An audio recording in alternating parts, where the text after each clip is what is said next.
দানিয়াল আলাইহিস সালাম আল্লাহর কাছে দোয়া করেছিলেন, মালিক সমস্ত পয়গম্বর, অধিকাংশ পয়গম্বর তোমার কাছে এমন এমন দোয়া করেছে, আল্লাহ তুমি আমাকে আখিরি নবীর উম্মত বানাও। মূসা নবীও এমন দোয়া করেছে। আখিরি নবীর উম্মতের প্রশংসার কথা সব কিতাবের মধ্যে আল্লাহ উল্লেখ করেছেন। আমার আপনার প্রশংসার কথা আল্লাহ পাক উল্লেখ করেছেন তাওরাতে ইঞ্জিলের মধ্যে এসেছে।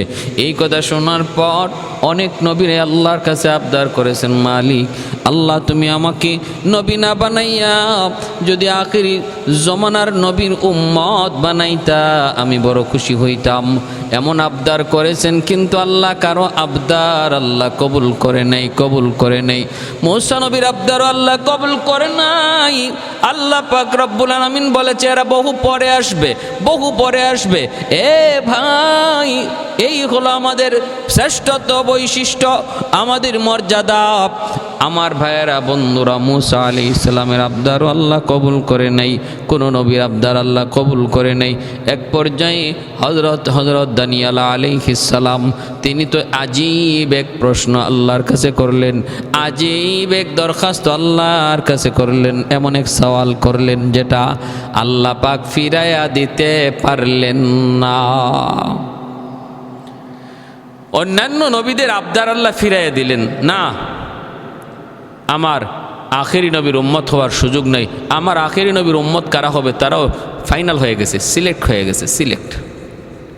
হেরফের করার কোনো সুযোগ নাই, তারা বহু পরে আসবে। কিন্তু দানিয়াল আলাইহিস সালামের আবদার আল্লাহ পাক ফিরাইয়া দিতে পারলেন না, ফিরাইয়া দেওয়ার মতো ছিল না। বড় আজীব এক সওয়াল করলেন, আল্লাহ আমি বলবো না আমাকে তুমি আখেরি নবীর উম্মত বানাও, আমি এমনটা বলবো না আমাকে নবী বানানোর প্রয়োজন নাই, আমাকে আখেরি নবীর উম্মত বানায় দাও। এমন প্রশ্ন, এমন সওয়াব, এমন আবদার আমি করব না, কারণ জানি তুমি এমনটা কবুল করো না, করবাও না। কিন্তু আমি এমন একটা আবদার তোমার কাছে করব যা তুমি কবুল না করে পারবা না। মালিক, এটা তোমার সাধ্য, এটা সুযোগ আছে। আল্লাহ, এটা তুমি সহজেই পারো, কারণ তোমার আদতের কোনো খেলাফ হবে না, আল্লাহ বললেন, কি সওয়াল, কি আবদার তুমি বলো। তখন তিনি বলেন, মালিক আমি ইন্তেকালের পর আমার দেহটাকে তুমি মাহফুজ রাখবা, সংরক্ষিত রেখে দিবা। আমার জানাজা, আমার কাফন দাফন কারো হাতে তুমি মৃত্যুর পর করাইবা না গো আল্লাহ। আমার দেহটাকে এমনভাবে সংরক্ষিত রেখে দিও যেন আমার দেহে কাফন দাফন এবং জানাজা পড়ায় তোমার আখেরি নবীর কোনো একজন উম্মত, তোমার আখেরি নবীর কোনো একজন উম্মত, তার হাতে যেন আমার কাফন দাফন হয়, তার হাতে যেন আমার জানাজা হয়। আল্লাহর নবী, রহমতের নবী বলেন, উম্মতের দল আল্লাহ পাক দানিয়াল আলাইহিস সালামের এই দোয়াকে আল্লাহ কবুল করেছেন। আমার উম্মতের ভিতরে একদল উম্মতের দ্বারা, একদল সাহাবীর দ্বারা ওই ইরাক বিজয় হবে, আর সেখানে তারা দানিয়াল পয়গম্বরের দেহটা পাবে, তাদের হাতে তার দাফন কাফন হবে, জানাজা হবে। আল্লাহর নবী, রহমতের নবী, ইরাক বিজয়ের সুসংবাদ দিয়া নবী চইলা গেছেন। আর দানিয়াল আলাইহিস সালামের দাফন কাফন এটাও নবী ভবিষ্যৎবাণী কইরা গেছেন তার উম্মতের কোনো একজনের হাতে হবে। ভাইরা, এইবার প্রশ্ন হলো, দানিয়াল পয়গম্বরের দাফন কাফন কার হাতে হয়েছিল? আল্লাহ নবীর ভবিষ্যৎবাণী সেটা কিভাবে পরিপূর্ণ হলো? এক প্রশ্ন। দ্বিতীয় প্রশ্ন হলো, দানিয়াল পয়গম্বরের বাড়ি হলো ফিলিস্তিন, কিন্তু তিনি ইরাক আসলেন কেমন করে সেই ঘটনাটাও আমাদের জানতে হবে। ভাইয়েরা, বন্ধুরা, তাহলে এবার শুনুন, ফিলিস্তিনে বনি ইসরাইল বসবাস করে দানিয়াল আলাইহিস সালাম তাদের মধ্যে আল্লাহর পয়গম্বর হিসেবে নিযুক্ত হন। তিনি তাদেরকে কালেমার দাওয়াত দিতে থাকেন, কিন্তু তারা কালেমার দাওয়াত তারা গ্রহণ করে না। এটাই উম্মতদের একটা খাসলত, বৈশিষ্ট্য ছিল। কোনো উম্মতি তার নবীকে প্রাথমিকভাবে গ্রহণ করত না। ইয়া হাসরাতান আলাল ইবাদ, ইয়া হাসরাতান আলাল ইবাদ মা ইয়াতিহিম মির রাসূলিন ইল্লা কানু বিহি ইস্তাহজিউন। আমার আফসোস হয়, আমি আল্লাহর আফসোস হয়, আমার কোন নবীর সাথে তার উম্মত ভালো আচরণ করে নাই, মজাক করেছে, ঠাট্টা করেছে, তাদেরকে কষ্ট দিয়েছে, নির্যাতন করেছে। দানিয়াল আলাইহিস সালামের উপর উম্মত বনি ইসরাইল তারা নির্যাতন করলো, তার কথা মানলো না, বরং তার অবাধ্য হয়ে গেল। আর আল্লাহর পয়গম্বর নিরাশ হয়ে গেলেন। আল্লাহ পাক রব্বুল আলামিন আযাব দিলেন, আযাব বনি ইসরাইলের উপর। বলে এটা কেমন আযাব? তখন পৃথিবীর বাদশা ছিল এক জালেম শাসক, যার নাম ছিল বুখতানসর। রাজধানী ছিল ইরাক। ওই ইরাক থেকে বুখতানসর হামলা করলো ফিলিস্তিন বনি ইসরাইলদের উপর, ইহুদিদের উপর হামলা করলো। এই হামলার দ্বারা ইহুদিরা দিক বিদিক হয়ে গেল। 70,000 ইহুদিকে বুখতানসর জালেম বাদশা হত্যা করলো। আর 70,000 বনি ইসরাইলিদেরকে সে বন্দি করলো। বন্দীদের ভিতরে নবী পয়গম্বর দানিয়াল আলাইহিস সালামও ছিলেন। বুঝতেছেন? 70,000 হত্যা করছে আর 70,000 বন্দি করছে। বন্দীদের ভিতরে দানিয়াল আলাইহিস সালামও ছিলেন। বুখতানসর ছিল বহুত বড় জালেম বাদশা, জালেম বাদশা। ভাইয়েরা বন্ধুরা, নবীগণ হলেন নরম, জালেমরা হলো গরম, নবীরা হলেন নরম। কিন্তু মনে রাখবেন, নরম জিনিসের স্থায়িত্ব বেশি, গরম জিনিসের স্থায়িত্ব কম। এ ভাই মনে রাখবেন, অনেক বুজুর্গানে কেরাম তারা জালেমের উপাধি দিয়েছেন, উদাহরণ দিয়েছেন দাঁতের মতো। আর মুমিনের উদাহরণ দিয়েছেন জিহ্বার মতো। জিহ্বা নরম, দাঁত হলো গরম, জিহ্বা হলো নরম। সুযোগ পাইলেই কিন্তু দাঁত জিহ্বারে কামড় দিয়া বসে, জুলুম করে। কতবার যে জিহ্বা আক্রান্ত হলো, রক্ত ঝরলো দাঁতের কামড়ের হিসাব নাই। কিন্তু এরপরও দাঁত যখন কোনো মুসিবতে পড়ে যায়, দাঁতের চিপায় যখন কোনো কিছু ঢুকে যায়, তখন সবার আগে দাঁতকে বাঁচানোর জন্য অস্থির হয়ে যায় ওই জিহ্বা, মজলুম জিহ্বা।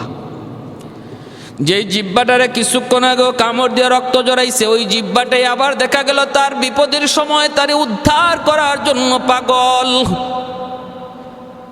এত পাগল, এত পাগল, দাঁতের ভিতর দিকে ওই কাঁটাটা বের না করা পর্যন্ত জিহ্বার কোনো শান্তি নাই। মুমিনের উদাহরণ হলো এমন, জালেম বিপদে পড়ল, মুমিন তারে সাহায্য করে।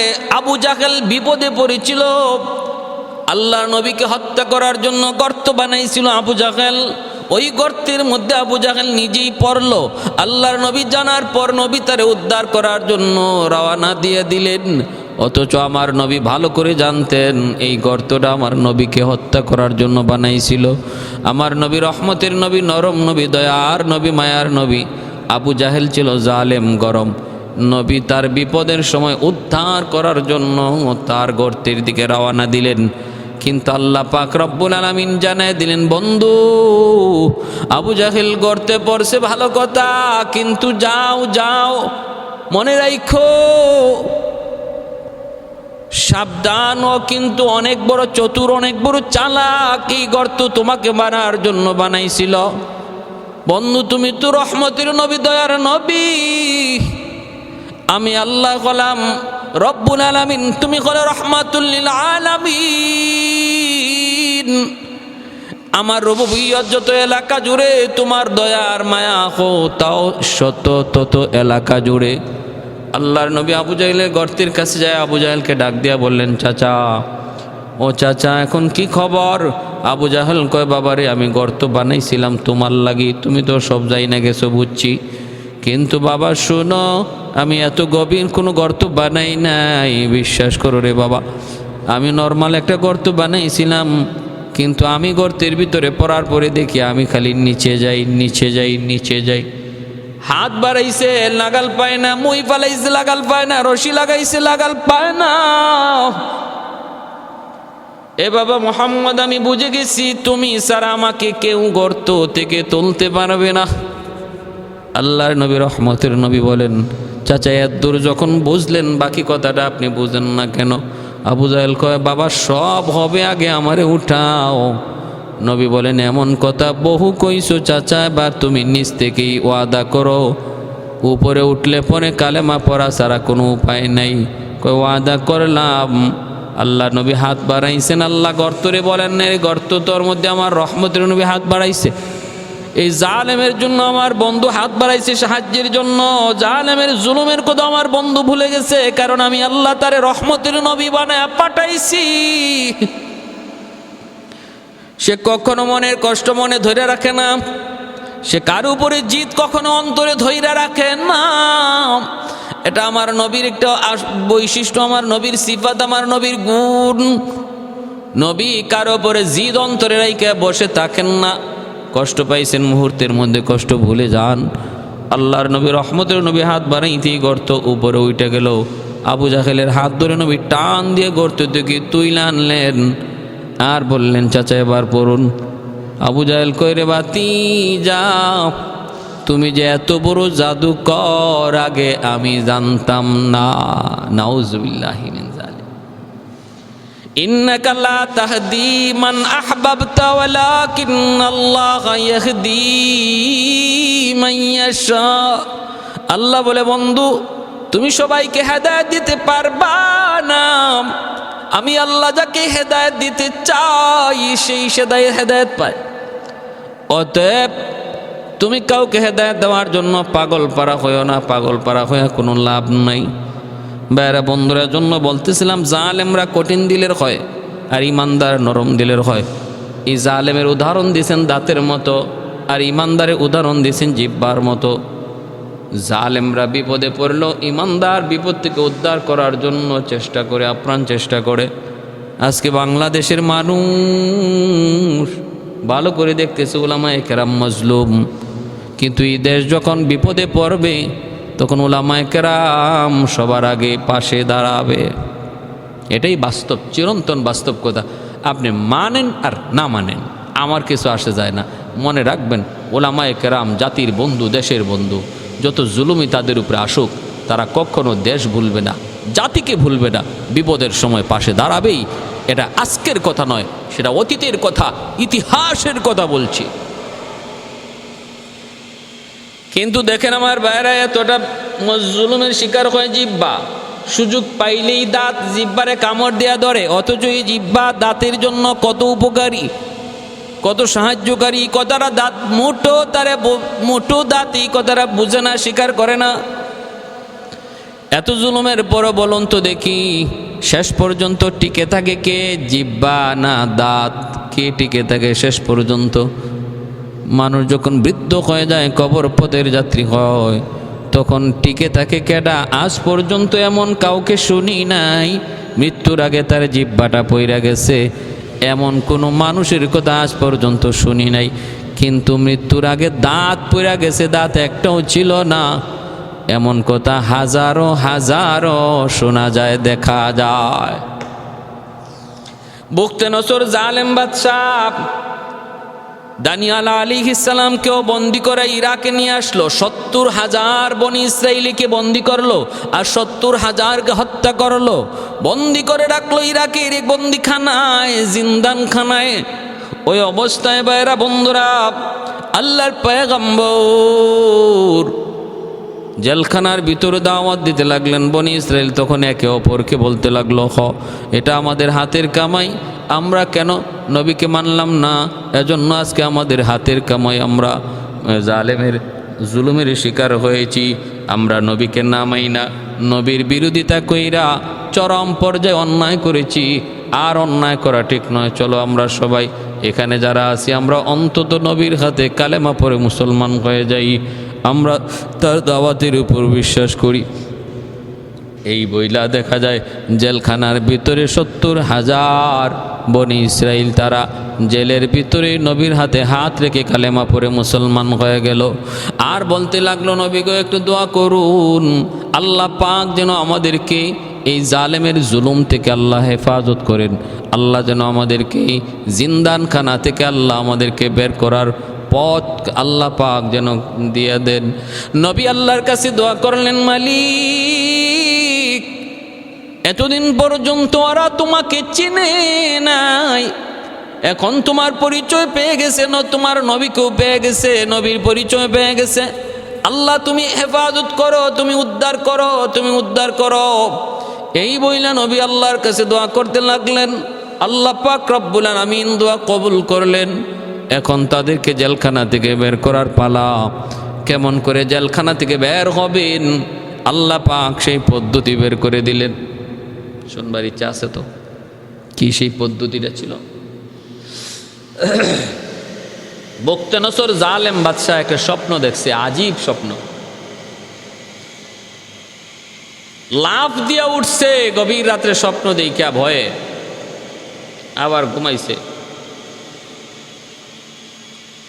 ঘুম থেকে ওইটা স্বপ্নের কথা ভুলে গেছে, শুধু এদূর মনে আছে একটা ভয়ঙ্কর স্বপ্ন দেখছিল, কিন্তু স্বপ্নটা যে কি এটা আর ইয়াদ হয় না, আল্লাহ ভুলাই দিছে।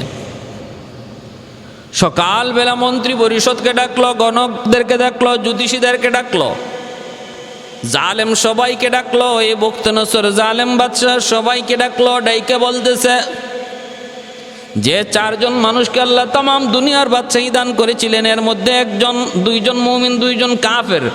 যে 2 জন কাফের এর মধ্যে একজনই বখতিয়ার, আরেকজন নমরুদ।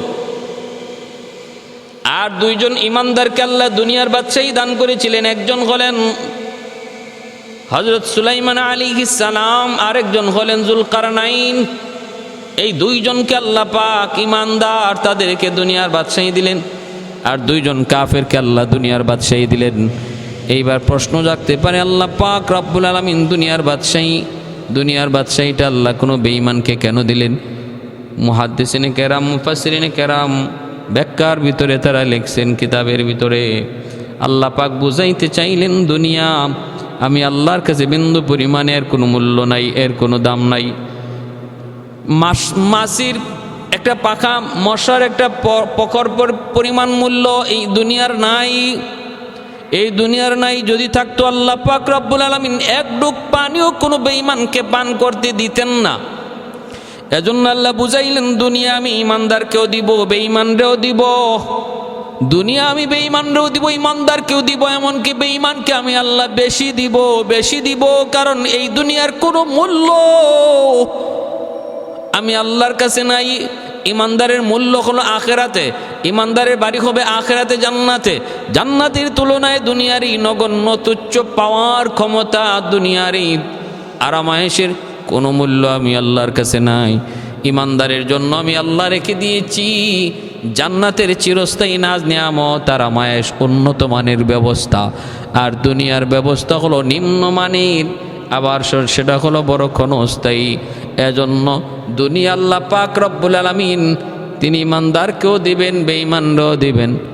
যেই গাছের ফল আল্লাহ ইমানদারকে খাওয়ান, ওই গাছের ফল আল্লাহ বেঈমানরাও খাওয়াবেন। যেই নদীর মাছ আল্লাহ ইমানদারকে খাওয়ান, ওই নদীর মাছ বেঈমানরাও আল্লাহ খাওয়ান। কারণ এই দুনিয়াতে আল্লাহ পাক রব্বুল আলামিন ইমানদারের খাতিরে বেঈমানদেরকে পালতেছেন, খাওয়াইতেছেন, কিন্তু দিতেছেনও বেশি। খাওয়াইতেছেন ইমানদারের খাতিরে, কিন্তু ওদেরকে খাওয়াইতেছেন বেশি, ইমানদার খাইতেছে কম। যার উসিলায় খাওয়ানো হইতেছে সে খায় কম, আর যারা খাইতেছে তারা খাইতেছে বেশি। যেমন উদাহরণ হলো বরযাত্রী। বিয়ের দিনে দেখবেন বরের উসিলায় বরযাত্রী খায়, কিন্তু বরে কম খায়, বরযাত্রীরা বেশি খায়, ঠিক না? তাই বলে কোনো বরযাত্রী যদি বলে কোনো বরকে কয়, দেখছো তোরে ঠিক মতো খাওয়ান দেয় না, শুধু আমাদেরকে খাওয়ায়, অতএব আজকে তুই আমাদের উসিলায় খাইতে আইসো, এমনটা যদি বলে, আর বর যদি গুসা করে, বর যদি গুসা করে ওই বাসর বাড়ি থেকে, বিয়ে বাড়ি থেকে বের হয়ে চইলা যায় যে না আমি তোদের উসিলায় খাইবো না, তোদের উসিলায় বিয়া করবো না, আমি গেলাম, এবার তোরা খা। মেয়ের বাড়ির লোক তারে কি পরিমাণ খাওয়াবে, এই বরযাত্রীরে কি পরিমাণ খানা দিবে, ঝাড়ু তালাশ করবো, ঝাড়ু। তখন বরযাত্রী বুঝবো আরে কার উসিলায় খাইতে আসলাম। এই দুনিয়া তো আল্লাহ পাক রব্বুল আলামিন ইমানদারির উসিলায় বেঈমানরে আল্লাহ পাক পালতেছে, খাওয়াইতেছে, কিন্তু এরপরও বেশি দিতেছে বেঈমানরে। কারণ দুনিয়ার কোনো মূল্য আল্লাহর কাছে নাই। আল্লাহ পাক দুনিয়া ওদেরকে বেশি দিতেছে, আর ইমানদারকে বলে তুমি চুপ থাকো, কম খাও, কারণ বিয়ে বাড়িতে তোমার খাওয়ার দিন নয়, তোমার খাওয়ার দিন হলো বিয়ার পরের দিন থেকে। বাসর ঘর তোমার জন্য অপেক্ষায়, সেখানে তোমার জন্য বাসর ঘরে তোমার জন্য প্লেট রাখা হয়েছে সাজায়া। এই প্লেট, সাজানো প্লেট বরযাত্রীর কপালে নাই। এই বাড়ির যত মুরগি আছে সব তোমার পেটে যাবে, বরযাত্রীর পেটে আর মুরগি জুটবে না। ওদের খানা একদিন, আর তোমার খানা আজকে থেকে 100 দিন। মাত্র শুরু হলো, আর শেষ হবে না।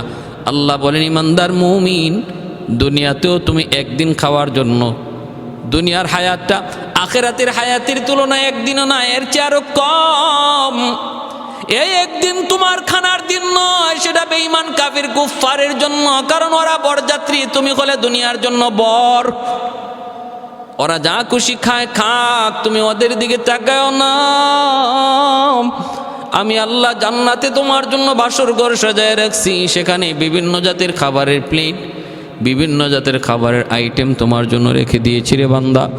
অতএব না, ওদের খানা একদিন, তোমার খানা চিরদিন। তোমার খানা জারি হবে, বন্ধ নাই।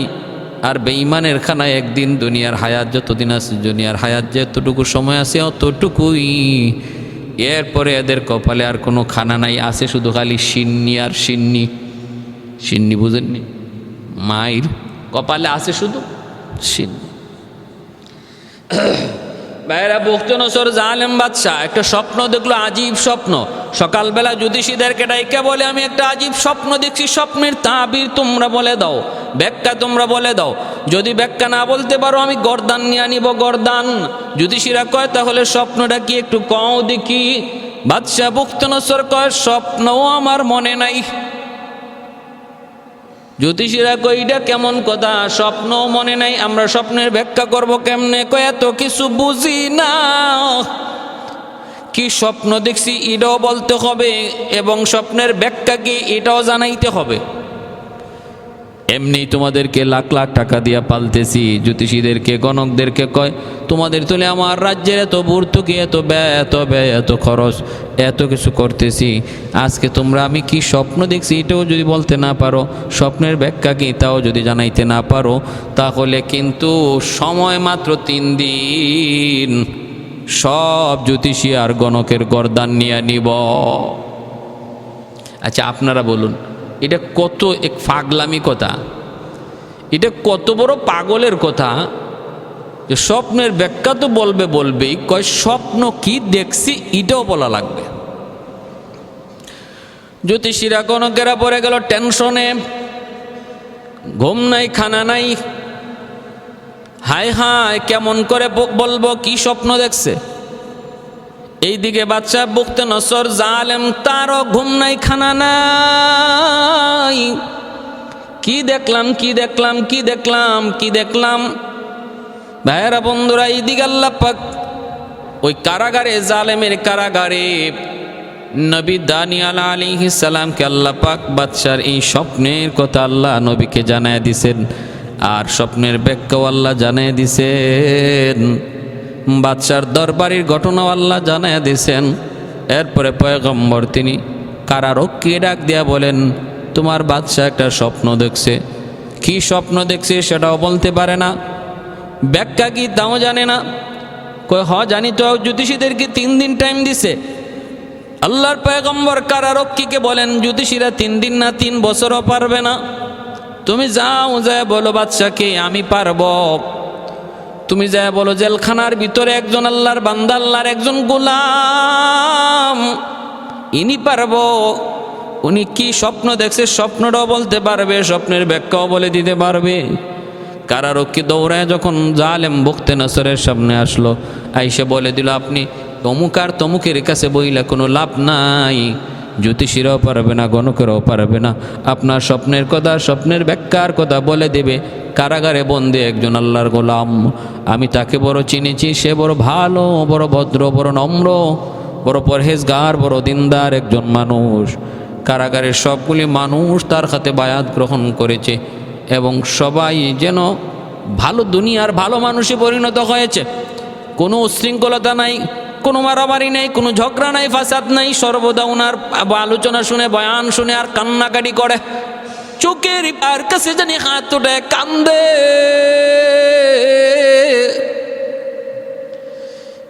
এইবার বাদশাহ কয়, যা তাড়াতাড়ি তারে নিয়ে আয়।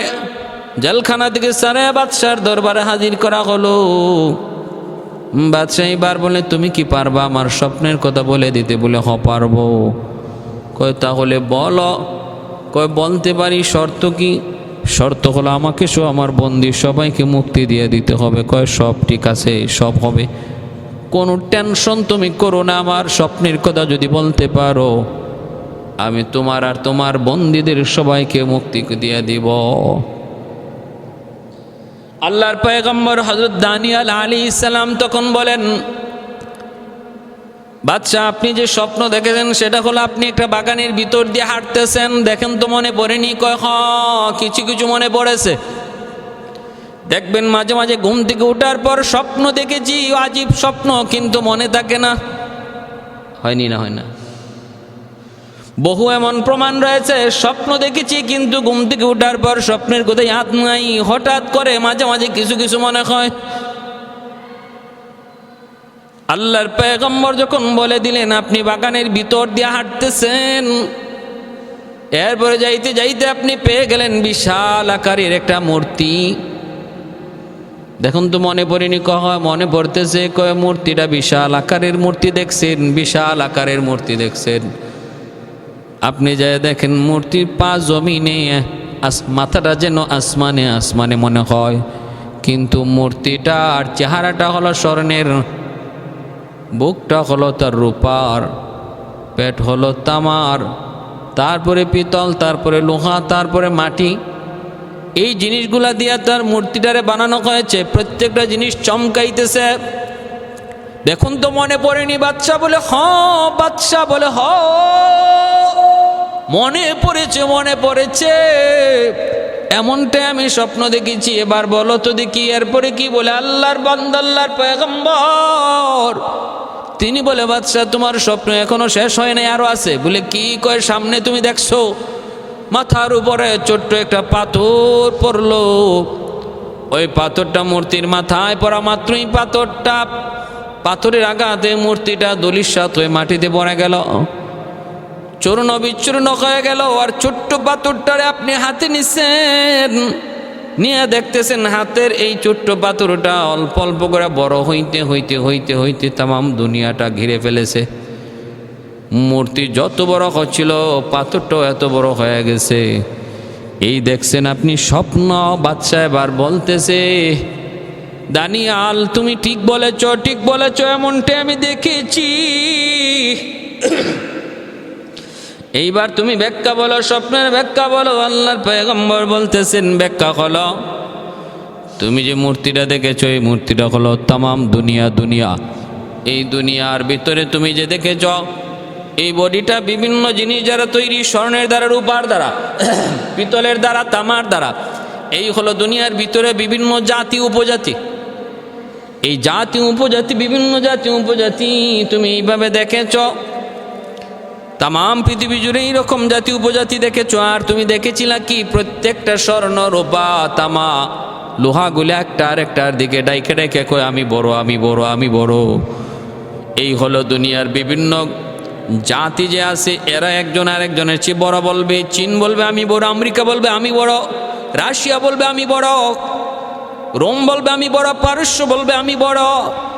এইভাবে বড় প্রতিযোগিতা চলবে দুনিয়ায়। তারপরে তুমি যে দেখেছো মাথার উপরে একটা পাথর পড়ছে, এই পাথরটা হলো আখেরি জমানার নবী, রহমতের নবী, মায়ার নবী। তিনি দুনিয়াতে আসবেন, আসা মাত্রই সমস্ত জাতির ভেদাভেদ তিনি একদম এক করে দিবেন। বরত্ব বলতে কিছু রাখবেন না।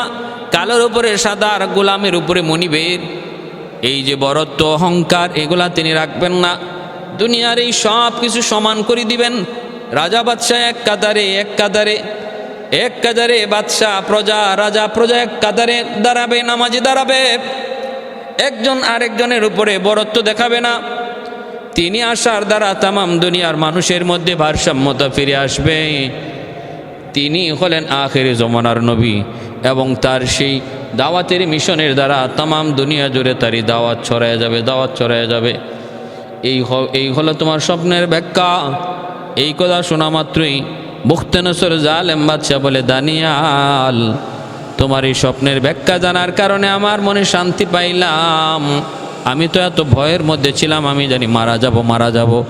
ঠিক আছে দানিয়াল, তোমার কথার ব্যাখ্যার দ্বারা আমার অন্তরে প্রশান্তি পাইল। তোমাকে আর তোমার সমস্ত বন্দীদেরকে আমি মুক্ত করে দিলাম। শুধু মুক্ত করে দিলাম তা না, আজ থেকে তুমি হবে আমার চিফ অ্যাডভাইজার, তুমি হবে আমার প্রধান উপদেষ্টা। রাজদরবারেই তুমি থাকবা, তোমার পরামর্শ নিয়ে আমি চলবো। ভাইরা বন্ধুর, আল্লাহর পয়গম্বর ওই তো ইরাকে থাকলেন। এই অবস্থায় তিনি আখেরি জমানার নবীর ইজ্জতের কথা, সম্মানের কথা তিনি বুঝলেন, তিনি জানলেন। এইবার আল্লাহর কাছে আবদার করেন, মালিক, তোমার নবী আখেরি নবী, এত দামি নবী, যে নবীর কথা, যে নবীর উম্মতের কথা তুমি সকল আসমানি কিতাবের মধ্যেও তুমি বলেছ। ও আল্লাহ, তোমার কাছে এইবার আমার একটা আবদার। আল্লাহ, তুমি আমাকে আখেরি নবীর উম্মত বানাও, এমন আবদার আমি তোমার কাছে করব না। কিন্তু আমি এতটুকু বলবো, আমার মৃত্যুর পর আমার দেহটারে তুমি সংরক্ষিত রেখে দিবা। এরপরে বছর যাক, 1000 বছর যাক, লক্ষ বছর যাক, তুমি এইভাবেই রেখে দিও মাওলা। আর তোমার আখেরি নবীর কোনো উম্মতের হাতে আমার দেহটারে লাগাইয়া ওই হাতের দ্বারা কাফন দাফন আর জানাজা পড়াইয়া কবরস্থ করাইও। এটা হলো তোমার কাছে আমার আবদার। আল্লাহ পাক দানিয়াল আলাইহিস সালামের এই দোয়াটাকে আল্লাহ কবুল করে নিলেন। আমার নবী, রহমতের নবী বলেন, আমার উম্মত ইরাক বিজয় করবে, আর ইরাকে তারা দানিয়াল পয়গম্বরের দেহটারে তারা পাবে। সুবহানাল্লাহ। হযরত ওমর ফারুক রাদিয়াল্লাহু তাআলা আনহুর জামানা, খলিফাতুল মুসলিমিন, আমিরুল মুমিনিন হযরত ওমর ফারুক রাদিয়াল্লাহু তাআলা আনহুর জামানায় আবু মুসা আশআরী রাদিয়াল্লাহু তাআলা আনহুর নেতৃত্বে ইরাকে হামলা হলো। ইরাক বিজয় হলো। আবু মুসা আশআরী রাদিয়াল্লাহু তাআলা আনহু তিনি জানতেন নবীর ভবিষ্যৎবাণী, ইরাকে দানিয়াল পয়গম্বরের দেহটা আমার একজন সাহাবী পাবে, আমার উম্মতের হাতে পড়বে। হযরত আবু মুসা আশআরী রাদিয়াল্লাহু তাআলা আনহু তিনি বলেন, আমি খুঁজতে লাগলাম, তালাশ করতে লাগলাম, ইরাকের কোন জায়গায়, কোন জমিনে দানিয়াল পয়গম্বরের এই দেহটারে পাওয়া যায়। আমি খুঁজতে খুঁজতে ফাদাখালতু ফি কাসরিল মালিক, আল বিদায়া ওয়ান নিহায়া কিতাবের ভিতরে লিখেন আবু মুসা আশআরী রাদিয়াল্লাহু তাআলা আনহু বলেন, ফাদাখালতু ফি কাসরিল মালিক, আমি বাদশার রাজপ্রাসাদে ঢুকলাম। ফাওয়াজাদতু ফিহি তাবুতা, ওইখানে আমি সংরক্ষিত একটা কামরার ভিতরে একটা তাবুত পাইলাম।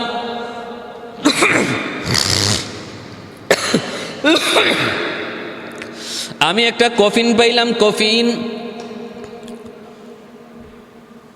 এরপরে ওই কফিনের পাশে আমি দেখলাম ফাইজা হুয়া শাইখুন কাবীর, ওইখানে আমি দেখতে পেলাম একজন বৃদ্ধ মানুষ, বয়স্ক মানুষ। আমি ওই বয়স্ক মানুষটার পাশেও একটা তাওরাত কিতাবের একটা কপিও পাইলাম এবং একটা থলির মধ্যে একটা আংটিও পাইলাম। আমি ওই বৃদ্ধ মানুষটাকে বললাম, লিমানি তাবুত, এই কফিনটা কার? বৃদ্ধ মানুষ, অতি বৃদ্ধ বয়স, তার বোঝা যাইতেছে কত 1000 বছর ঠিক নাই।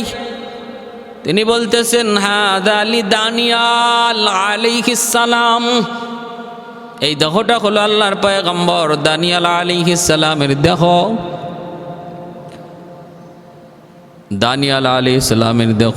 দানিয়াল আলাইহিস সালাম এমন ছিলেন, ওই বৃদ্ধ মানুষটা বলে, এনার ইন্তেকালের পরেও ওনার দেহটারে লইয়া যখন এলাকার মানুষেরা বৃষ্টির জন্য আল্লাহর কাছে চাইতো, সাথে সাথে আল্লাহ পাক এলাকায় বৃষ্টি নাজিল করতেন। এই দেহটার এত কেরামতি, এই দেহটার সামনে লইয়া আল্লাহর কাছে যা চাওয়া হয় আল্লাহ তাই দেন। আর আল্লাহ পাক এই দেহটাকে কুদরতি হাতে সংরক্ষিত রেখে দিয়েছেন। 2500 বছর পর হযরত আবু মুসা আশআরী রাদিয়াল্লাহু তাআলা আনহু দানিয়াল আলাইহিস সালামের দেহটারে তিনি পাইলেন। তিনি কফিনটা খুললেন, দেখলেন বিন্দু পরিমাণ পরিবর্তন দেহের মধ্যে আসে নাই। এমনকি যেইভাবে 2500 বছর আগে ইন্তেকাল হয়েছে, চুল দাড়িটা যেমন ছিল এখনো এমনই আছে। সুবহানাল্লাহ। কাদিরে কুদরত দারি হরচে খাহি আকুনি, কাদিরে কুদরত দারি হরচে খাহি আকুনি, মুর্দা রাজা হাম তো বখশি জিন্দারা বেজা কুনি। কাদিরে কুদরত দারি বরকামাল আন্তা রব্বি আন্তা হাসবি যুল জালাল, আন্তা রব্বি আন্তা হাসবি যুল জালাল। সকল ক্ষমতার মালিক কে? আল্লাহ।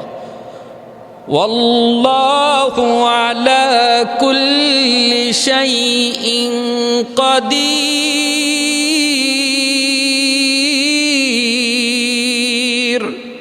সকল ক্ষমতার মালিক হলেন আমার আল্লাহ। এজন্য আল্লাহ পাক রব্বুল আলামিন দেহটারে সংরক্ষিত রেখে দিলেন। এইবার তিনি খবর পাঠাইলেন হযরত ওমর ফারুক রাদিয়াল্লাহু তাআলা আনহুর কাছে। ওমর ফারুক রাদিয়াল্লাহু তাআলা আনহু খবর পাইলেন। আবু মুসা আশআরী রাদিয়াল্লাহু তাআলা আনহু বলেন, আমি দানিয়াল আলাইহিস সালামের দেহটা পাওয়ার পর এত খুশি হয়েছি, আর জীবনে কোনো দিন আমি এত খুশি হই নাই।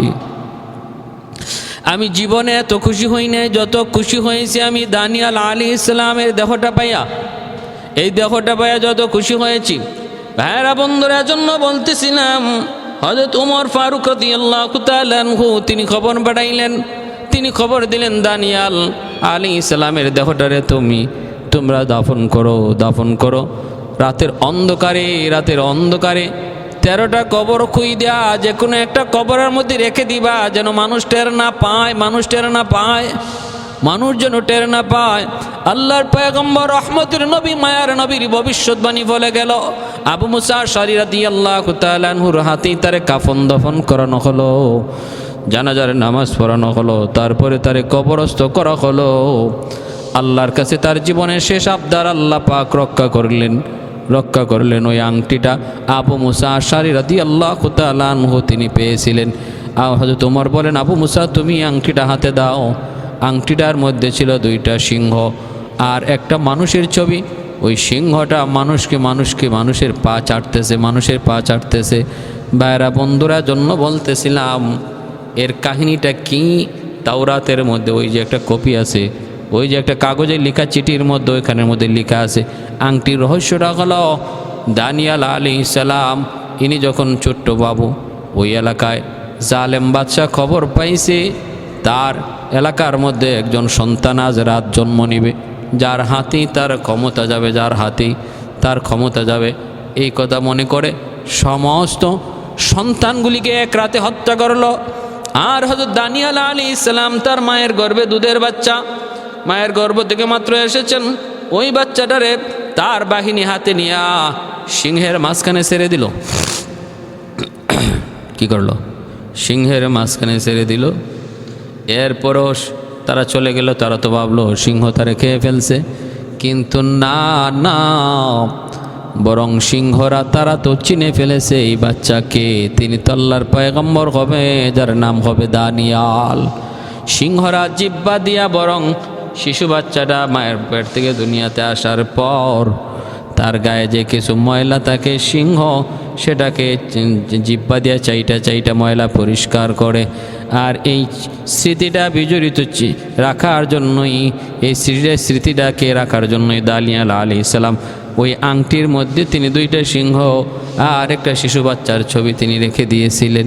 ভাইরা বন্ধুরা, এজন্য বলতেছিলাম হায়াত মউত আল্লাহর হাতে। আল্লাহ পাক রব্বুল আলামিন এই উম্মতের মুখে এত দামি আল্লাহ বানাইছেন। এত দামি বানাইছেন এই উম্মতকে, কিন্তু এই উম্মত বুঝে না যেই চাঁদের এত শক্তি, ওই চাঁদ নিজের শক্তি নিজে জানে না, ঠিক না? যে চাঁদ নদীতে জোয়ার যোগায় সেই চাঁদ নিজেই তার শক্তি সম্পর্কে না ওয়াকিফ। উম্মতে মুহাম্মদের এত দাম, এত সম্মান, এত ইজ্জত, এরপর আমরা বুঝি না, জানি না। যে উম্মত হওয়ার জন্য বনি ইসরাইলের বহু নবীরা পর্যন্ত আল্লাহর কাছে দোয়া করছে, ঠিক না? আল্লাহর কাছে দোয়া করছে, কিন্তু আল্লাহ সবার দোয়া তো আল্লাহ কবুল করে নাই। আল্লাহ পাক কবুল করেছেন দানিয়াল আলাইহিস সালামের আবদার, কিন্তু সে আবদারটা ছিল কত সুন্দর। আল্লাহ পাক সে আবদার কবুল করে তার আশা পূরণ করেছেন। ভাইরা বন্ধুরা, যে জিনিস যত দামি, জিনিসের ইজ্জত, এই জিনিসের হেফাজত তত কঠিন। এই উম্মতের এত দাম, অতএব আমাদের এই দাম ধরে রাখা লাগবে না, ধরে রাখতে হবে না। খায়রুকুম মান তাআল্লামাল কুরআন ওয়া আল্লামা, কুনতুম খায়রা উম্মাতিন উখরিজাত লিন-নাস, কুনতুম খায়রা উম্মাতিন উখরিজাত লিন-নাস তা'মুরুনা বিল মারুফ ওয়া তানহাউনা আনিল মুনকার। আল্লাহ পাক রব্বুল আলামিন কোরআনের মধ্যে বলে দিয়েছেন এই উম্মতের দাম কেন হলো, আমরা উম্মতে মুহাম্মদী কেন এত দামি। আল্লাহ পাক বলেন কারণ হলো এরা নেক মানুষকে ভালো কাজের দিকে আদেশ করে, মন্দ কাজ থেকে মানুষকে বিরত রাখে। ভালো কাজের দিকে আদেশ করে, মন্দ কাজ থেকে বিরত রাখে, এজন্য এই উম্মতের এত দাম। অতএব এই কাজ যদি আমার মধ্যে থাকে তাহলেই তো আমি দামি। যে জিনিস যে জন্য দামি হয়, ওই জিনিস যদি তার মধ্যে পাওয়া যায়, তার দামিত্ব, তার শ্রেষ্ঠত্ব বজায় থাকে। আর যদি ওই কাজ আর ওই জিনিস না পাওয়া যায়, তার শ্রেষ্ঠত্ব বজায় থাকে না, ঠিক না?